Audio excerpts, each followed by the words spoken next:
Good evening, everyone. It is Wednesday evening, 9 p.m. Eastern Standard Time, and we are here in conversation with Ben Slay. This podcast highlights individuals from all over the world who have gone through significant challenges or who are helping to support people who are going through significant challenges. My passion is to share tools with you so that it can help you to live your life bigger and better than you could ever imagine. And tonight we've got the resiliency ninja with us. Good evening, Allison. Hi. Hello. I'm just going to let everybody know about you. Okay, I'm going to read your little bio. So, if you're going through hell, keep going. Became a mantra for Allison Graham during her decade of hell. Now she's known as the resiliency ninja, but that wasn't always the way. Despite her public appearance, in private, she was dealing with chronic nerve pain and countless other personal challenges. Even so, she refused to let life's challenges break her. So she kept a smile on her face and built a multiple six-figure business. In addition to being a keynote speaker on business development and everyday resilience for audiences across North America, she's a mentor to solopreneurs, showing them how to overcome obstacles such as overwhelm, lack of confidence, and not making enough money. Her latest book, Married My Mom, Birthed a Dog, How to Be Resilient When Life Sucks, shows you how to fight when life attacks so you too can become a resiliency ninja. Welcome, Allison. Thank you. Oh my goodness. So I was doing a little bit of research and I was like, I didn't know all of this about Allison. I mean, well, your story is amazing. Thank you. And, I think that's for a lot of us, though. People don't know. They only see what we show them. And for so long before I wrote the book, it was very much, here's the public Allison. Here's, the media and the social media and having a smile on my face. And what people didn't see was, the hundreds of doctor's appointments behind the scenes, the collapsing on the couch at the end of the day or, 4 or 5 or 6 days, like in the worst times. And one of the reasons I wanted to write this book was because I think a lot of us are doing that. We're, playing whack-a-mole behind our back, swatting down problems, and thinking everything's all right. And then, like when we're talking with people. That is so true. It is so true. And I want to make sure that we come to that and talk about how you got through that time. But I also want people to know a little bit about how you even got started, because that in itself is a story of resiliency. I mean, I went to your website and it said that you were a bartender and then you went into politics and then you got into business. And I'm like, what? How did all of that happen? So actually it was bartender, laser eye surgery, fundraising, and then executive directorship, the media, politics. It was a very natural progression the way it went. But you know what's so interesting is I used to speak when I had a column. I used to have this column called The People You Know. Okay. And I would be asked to do like emceeing of roles, like, different events and things. And I was so nervous. And there were so many events. And first of all, I was that typical junior MC who thought, because you were the MC, everything was about you. Oh God, embarrassing. I had to tell you. And so I was awful at speaking. Just awful. And I had to keep forcing myself to do it. Look I'm even blushing remembering some of the stories. And now I earn like my primary work is speaking in front of audiences, right? And so what did you do to get over that? I mean, as a speaker, you're always going to be nervous right before. I was told by a professional speaker that if you're nervous right before, then that's good. It means you care. Right? Sure. So you care what you're doing. But how did you get over that? Because some people, that nervousness keeps them from ever going in front of anybody. Right. So the big transition for me was recognizing 2 things. Number one, when somebody is nervous behind the microphone, it makes everybody uncomfortable.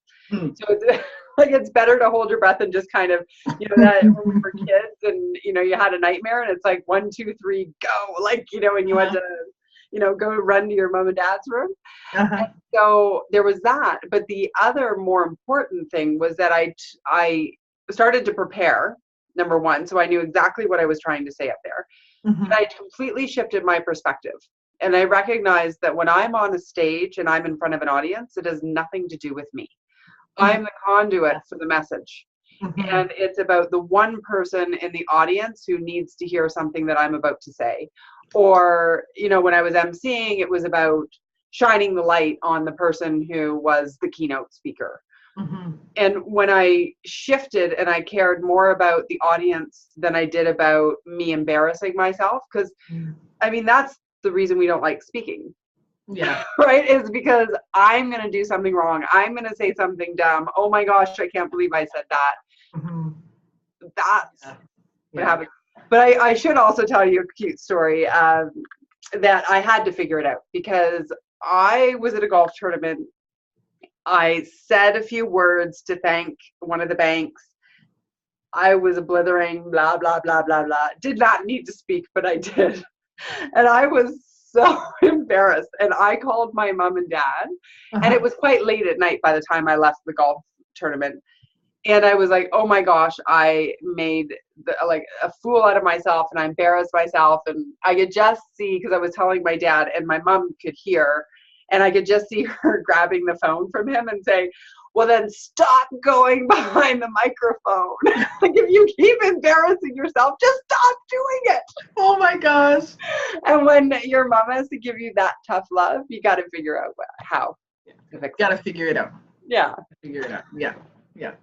It's about the audience. It's not about you. But yeah, that's very true. Very good advice. Very good advice.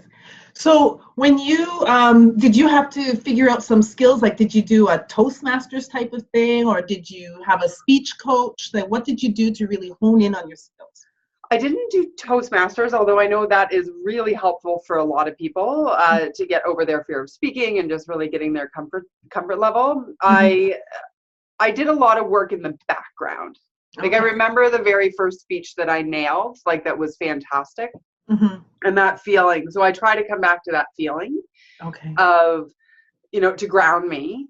Mm-hmm. And you just keep getting better. I've been doing this now professionally for 12 years. Well, this is my 12th year in business. Mm-hmm. And I'd been doing it for about 5 or 6 years before that as an MC, when I made all my blundering mistakes. And I think if people really want to get good at public speaking, record every talk you do. And force yourself to watch it. Yes. Yeah. Which is the hardest thing. You'll see a whole bunch of things that you never even realized you were doing. Right. And sometimes you're pleasantly surprised. Mm-hmm. I remember there was a talk that I recorded and I thought I didn't do a really good job.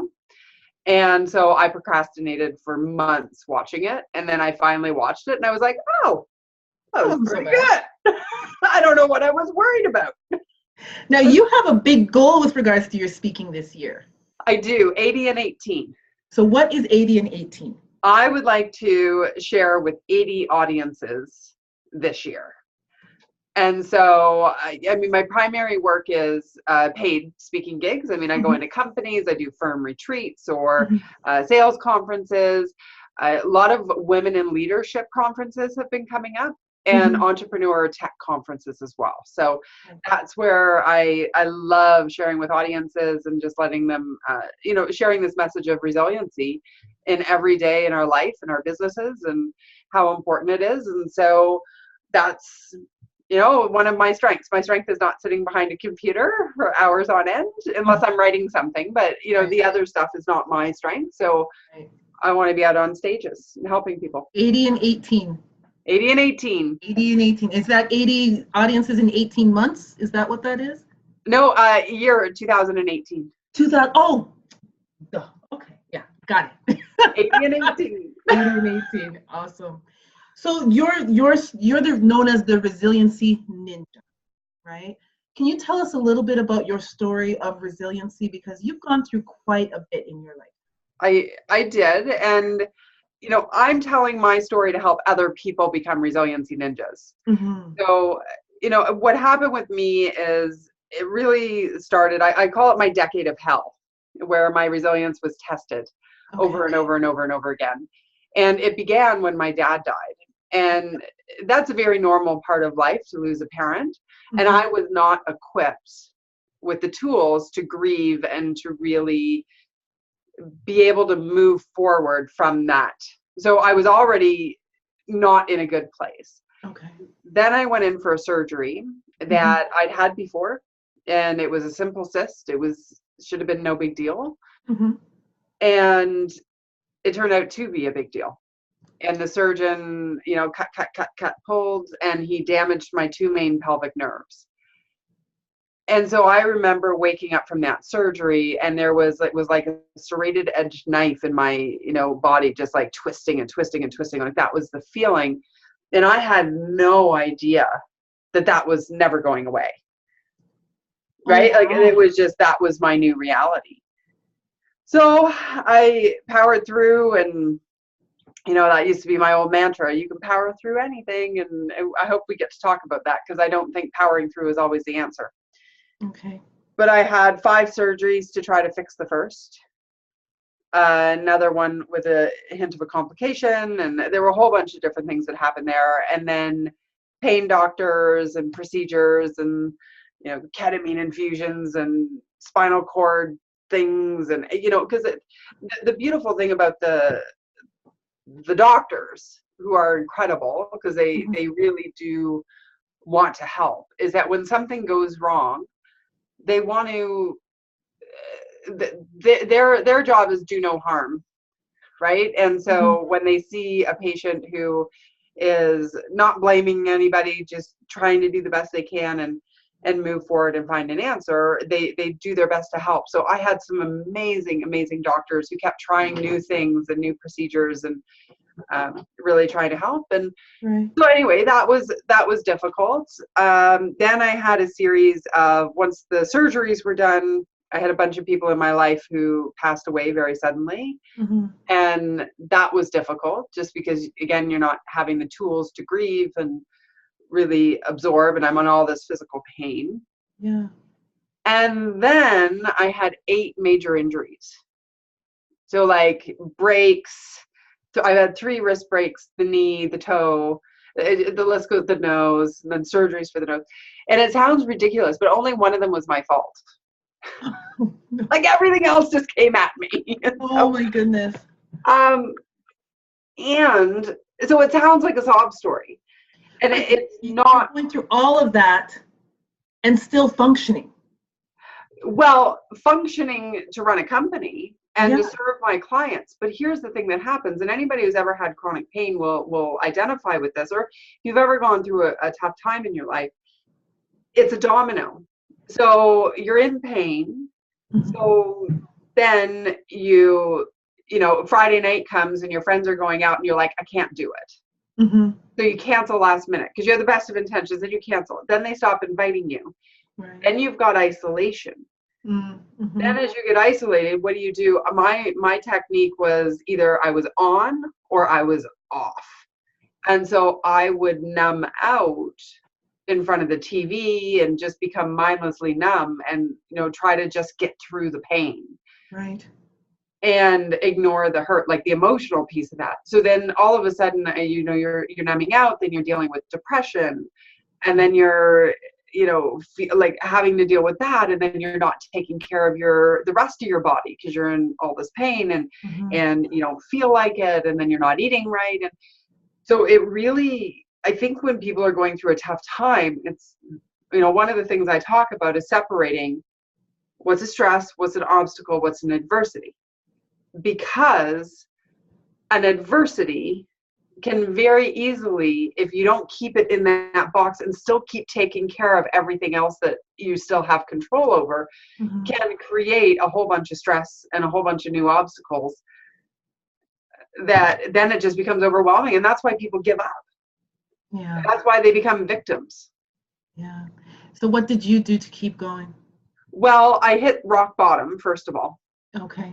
Doctors told me to reevaluate my expectations for my life. Oh, and how old were you at this point? I would have been, that was 2009. So 2009. So I'm born in 75. Somebody else can do the math. I don't know how old I was. I was like, so this is 10, almost 10 years ago. yes. Right. And Yeah. so you're still fairly a young woman. So for a doctor to say you're going to have to reevaluate your life, it's like, what? Yeah. Yeah. Well, and you know, before the year before the surgery, I went to 241 events. Oh, wow. Like that was my pace. That was your pace. Oh, That was my expectation for life. Mm-hmm. Mm-hmm. I was volunteering. I was working in the media. I was, you know, involved in politics. I was doing a whole bunch of things. Like I was one of those really annoying go-getter types who just does everything. Like, I really was. And, you know, it was just authentic. It was just the way I wanted to be. And I just kept going. Right. And then, you know, boom. Boom. And so what did rock bottom look like for you? It was like the financial trouble started for sure. Because I'd really not done a good job early in my time of realizing that the income I was making when I was able-bodied was very different than what in those early days the pace I could keep. Right. I was still really fortunate because I had some really high-paying clients with some great banks, and so that gave me a baseline. But it was, I went to a sales meeting. I don't know if you saw that. I think I tell this story quite a bit, but I went to a sales meeting with two vice presidents of an investment firm. Okay. And I'm like, I can always pull it out, right? Like I can always put on the term and have the smile. And that was part of my powering through. Okay. And I couldn't. All I wanted to do was be at home on my couch in my PJs. And it was 5 days after my 5th funeral in 2009. And I was a zombie. And they were like, they started talking with each other, which is a really bad sign in a sales meeting, just for the record. And then the one guy says to me, "What do you like to do in your spare time?" And I'm like, "Oh, I've got answers. Like, I like to ski. I like politics. I like volunteering. I like all these things. And the only thing I can muster is I like to watch TV." Okay. So, you know, you have numbed out and dialed out and hit rock bottom when you've got, you know, potentially a 6-figure contract sitting in front of you and you can't even muster a good answer for what do you like to do. Right. Okay. And the pain was so severe. And I was, at that point, I was desperately seeking the magic snake oil that was going to make the pain go away. Okay. And when I met with the doctor in Toronto, and he said, you know, you need to reevaluate your expectations and let's look at like disability and other things until we can figure out how do we get you functioning. But he said, you're never going to work full time again. And I think for me, that was because for a long time, the doctors were like, give it 6 months. You know, first of all, it was give it a month, then it's give it 6 months, then it's give it a year, give it 18 months. And so now here we are from the first surgery after, you know, 18 months and 2 years. And it's still as intense as it was day one. Okay. And it was the realization that this is it. Like if I don't fix this, if I don't find a way, if I'm going to accept, not necessarily at that point did I accept. It wasn't like I was miraculous, like, I'm a resiliency ninja. I got this. No, I had like a hyperventilation. He spent like a long time with me in that doctor's appointment. And I was like bawling and, you know, but when I left there, I was like, I need to find solutions. I got to figure out what am I in control of? Right. Because all I'm doing is I'm being angry at the surgeon and hating on him every day of my life. Like every time I'm thinking about the pain, I'm automatically thinking about the surgeon who hurt me. Right. I am bitter. bitter that happened. Mm-hmm.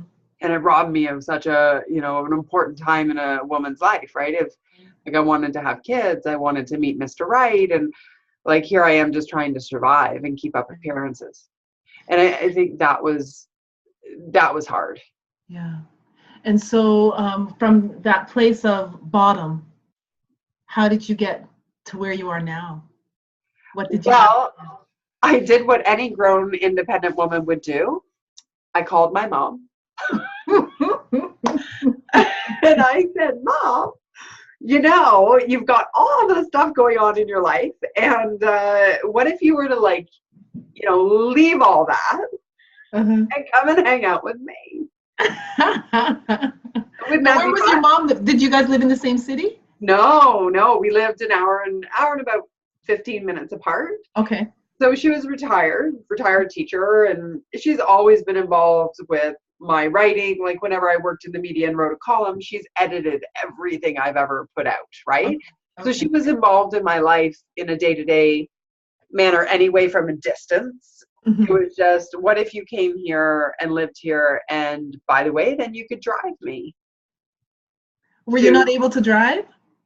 Driving's the hardest thing for me still to this day. Okay. Although I can. So I can drive myself to Toronto, which was the big thing because most of my clients have been in Toronto. Mm-hmm. I was at a conference. I drove back last week, and I had to use every one of my resiliency ninja tricks from the pain department to reset and to get me back to a level where it wasn't bothering me. So I still get the big peaks to 10, for sure. Mm-hmm. But my pain score is much, much lower than it used to be. I used to live every day 7, 8, okay, right, with peaks. Mm-hmm. And then every now and again I'd get to a 5 with medications. Mm-hmm. And now I live closer, depending on how joyful I am and in my flow and take care of myself and all of that. I can be 2, 3. Okay. And I can live at a 2, 3. That's no problem. But I still get the big spikes. Okay. All right. And so you had to use your tips and tricks of becoming a resiliency ninja in order to keep going. Yeah.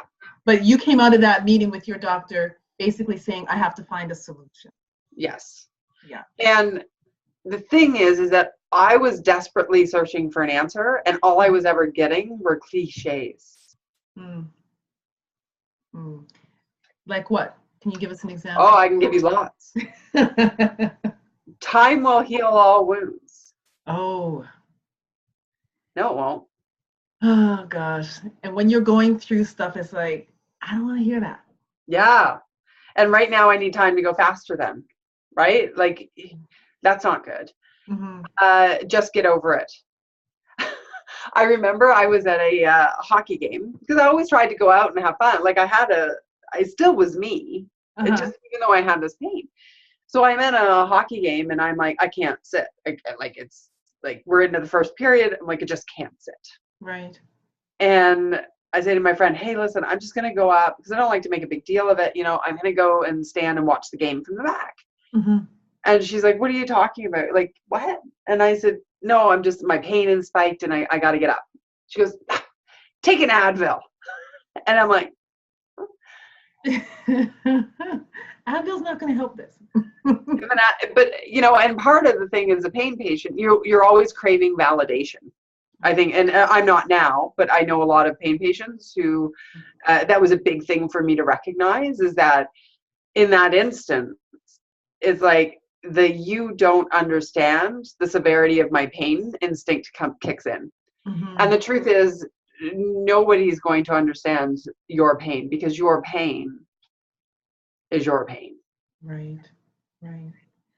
But you got through it. I did. And I got up and I went to the back and I stood and I, talked it down. But there are lots of, what are other cliches? Just power through. Just keep going. If you're going through hell, keep on going. One of my mantras back then. And then I think what happened was when I couldn't keep going, and I would collapse, and then the internal messenger of bullshit kicks in. You're so lazy. You don't deserve. to, you know, have a business. You don't deserve to help, like, be on stage. Like, you suck. You are a sloth. Like, I used to say the worst things. Yeah. I to call it the myself inner because of bully. judgment. Yeah. I call that the inner bully.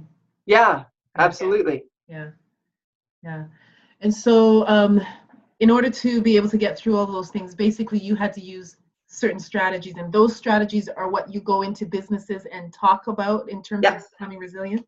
Right. So I love to play with obstacles. So if we can boil everything that you're going through down, so there's stress, obstacles, and adversity. And most of the time we bucket everything as stress. When you're overwhelmed, you're frazzled, when things aren't getting done, stress. Yes. And the truth is, stress is an emotion that is driven internally by an expectation to do too much with too little time with too few resources. Okay. And so we can, you know, that's where the internal, you know, you call it the inner bully, I call it the internal messenger of BS. It doesn't matter what you call it. That's where that's where it wreaks havoc, because it will play into that stress soundtrack. And as a society, we honor busyness.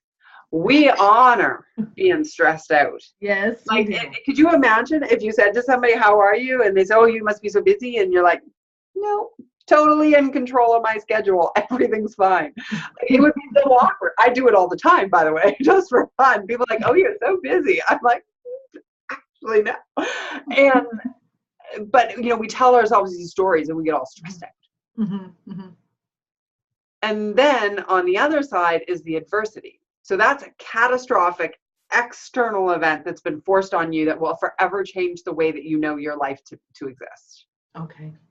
The path no longer exists. Like, if you are walking down this path and adversity happens, there's a sinkhole now in front of you from the earthquake. Okay. And so you need to figure out how I can't go on that path anymore. Right? So for me, the adversity was the pain. Right? So one of them, somebody dying. You know, I've had friends who've gone through a divorce. There's an adversity. Yeah. So traumatic events. Yeah.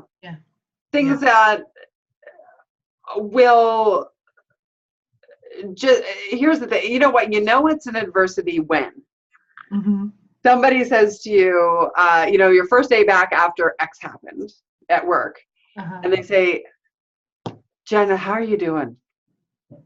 And you're going to say, what are you going to say? I'm fine. Fine, yeah, that fine. Yeah, I'm fine. So we minimize the most important things in our lives, and we dramatize the busy in our life, and in between, coming from both of them, are obstacles. So for example, if somebody's gone through a divorce, then all of a sudden maybe their mornings are off kilter, right? Because everything, and they're getting all stressed out because, like, the kids can't get the kids out the door and everybody's yelling and it's just an uncomfortable morning and all of that. But the obstacle there is, okay, how do we fix your mornings? Right. What can we do to make, like, there are options. There's so many ideas and options to fix that. So, like, that obstacle piece, now that can happen in life, but in business, so we apply this to business. If you're a solopreneur and you are, and one of my favorite clients, she, you know, has some really big deals going on. And so the internal messenger of bullshit will go, what if it's going to fall through? Right? And so some of the work I do is talking her off that ledge and helping her to calm that voice. So it's like, let's deal with the actual facts. Exactly. Yeah. Okay, good. The obstacles are things like, how do I make the sales? How do I get to the buyers? How do I control my schedule so that I'm not crazy busy and I'm getting all the conflicting priorities done? Like, that kind of work with the mentorship is where I love to play. So you're also a coach. Yes. Yeah. So the speaking, really this year is the speaking and the one-on-one mentorship. Those are my two priorities. And so I have some bigger consulting contracts But they're really where I do a lot of training and we work through their culture and things like that. But those are, I'm not taking any more of those clients. Okay. Okay. So that's also, if people want to work with you, they've got to hire you to speak Or mentor hire them. you for coaching. That's right. Awesome. Awesome. Now you are also involved with CAPS, I believe. I am. And can you let everybody know what CAPS is? Sure. So CAPS is the Canadian Association of Professional Speakers. And as we mentioned Toastmasters earlier, so Toastmasters is fantastic for getting time on a platform and helping you with your comfort level and structuring speeches, etc. CAPS is about the business of speaking. Ah. That's the difference. Okay. So, and when we say speaking, you could be a consultant who's in front of a room, you could be trainer, you could be online business. Like there are a lot of ways to use your voice. Yes. And your spoken word to share your expertise. Awesome. So that is CAPS. And with it, those are my people, right? Like in terms of the toughest times when I was, trying to figure out how do I get into bigger clients so that I can make more money so I can do less work. That was always the goal, right? At that time, it was like I had limited capability. Who can I go and speak to make money? And they were the ones that helped me figure that out. Okay. Awesome. Yeah. That's a good resource. I'm going to have to put that in the comment section for anybody that out there that has aspirations to speak. That CAPS is a really good resource for them.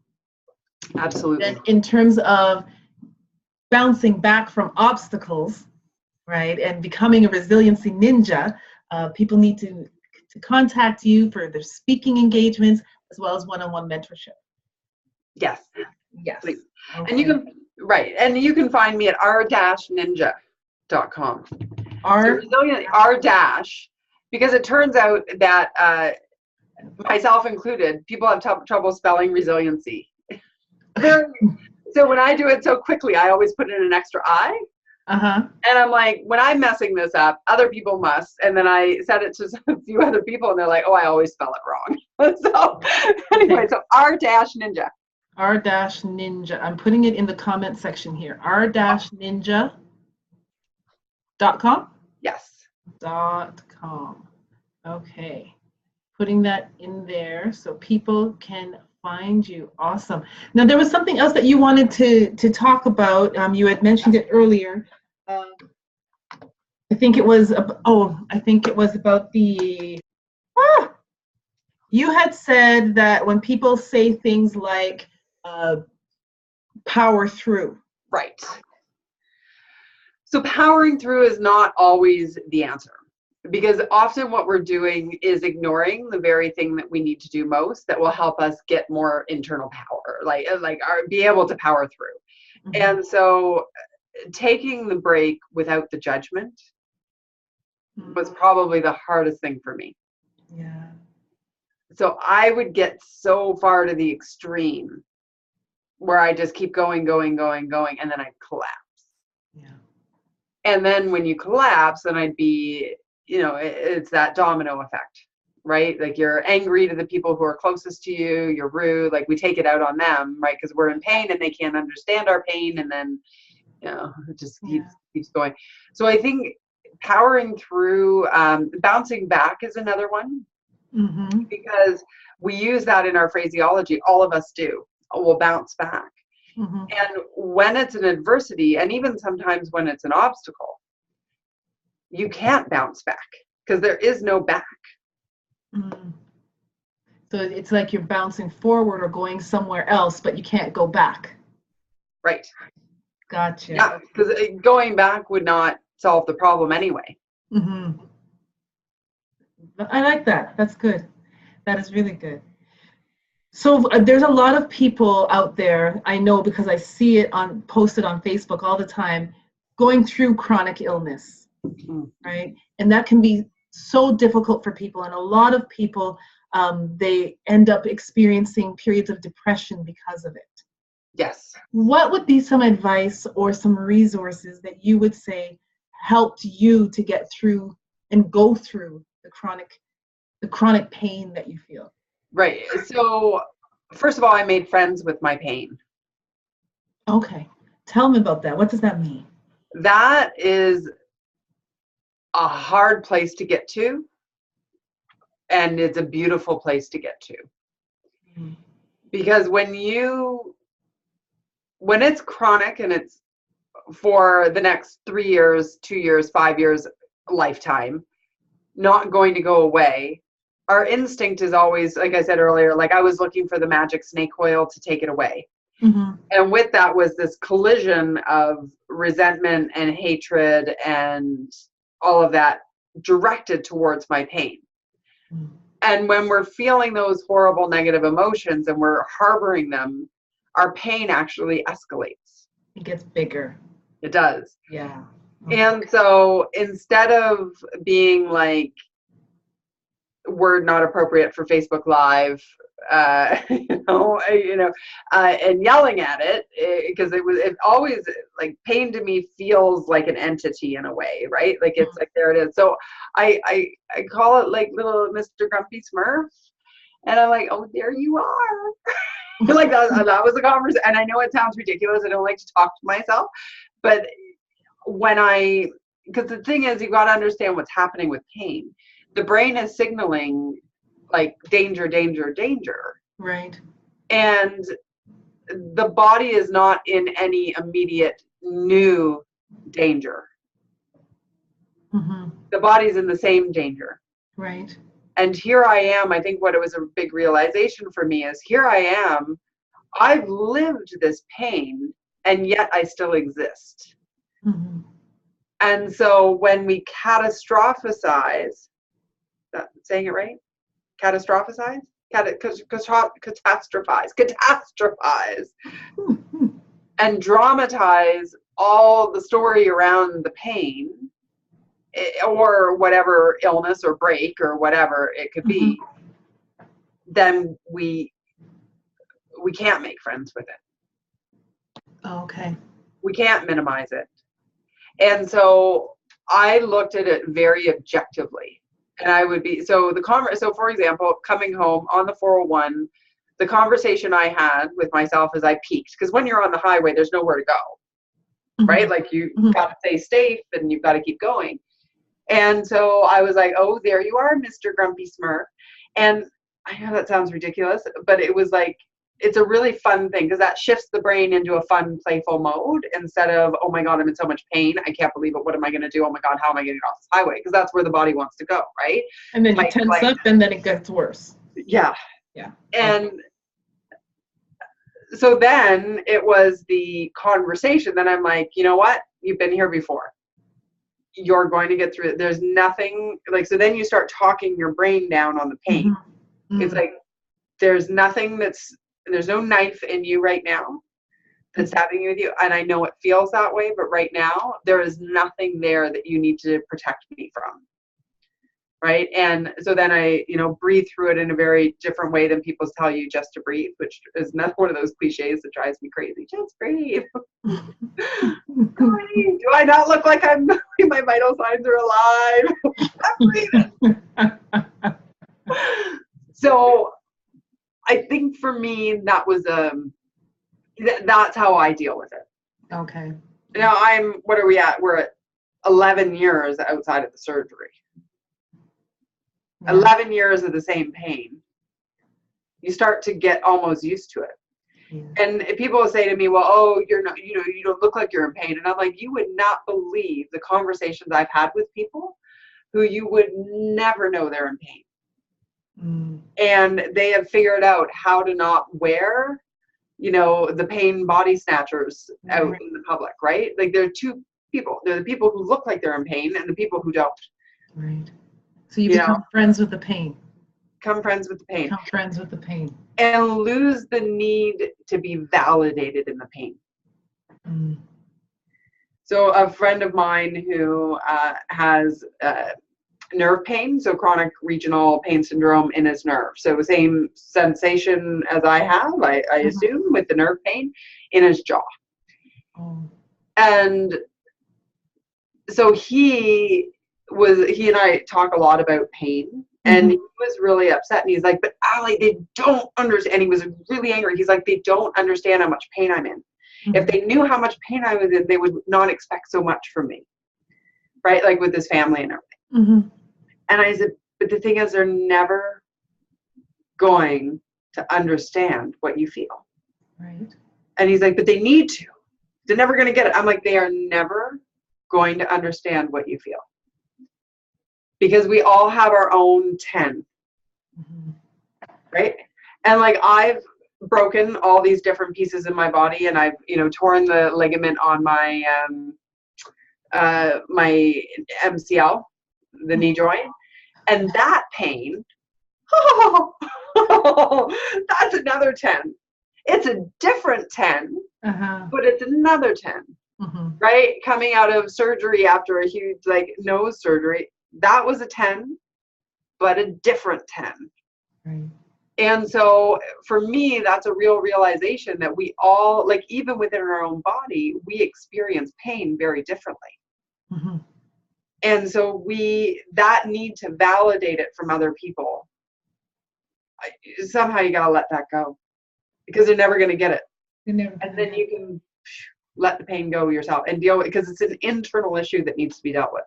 You need to make friends with it. You need to stop dramatizing it and figure out what are the pieces. Like with me, with driving, generally now it's okay. But at the time when I didn't know how to deal with it, I called my mom, and she would drive me, and I could relax or lie flat, or, not have to worry about the pain. So, as you're talking about your mother again, I'm just remembering the book. I want to make sure that people know about the book before we go.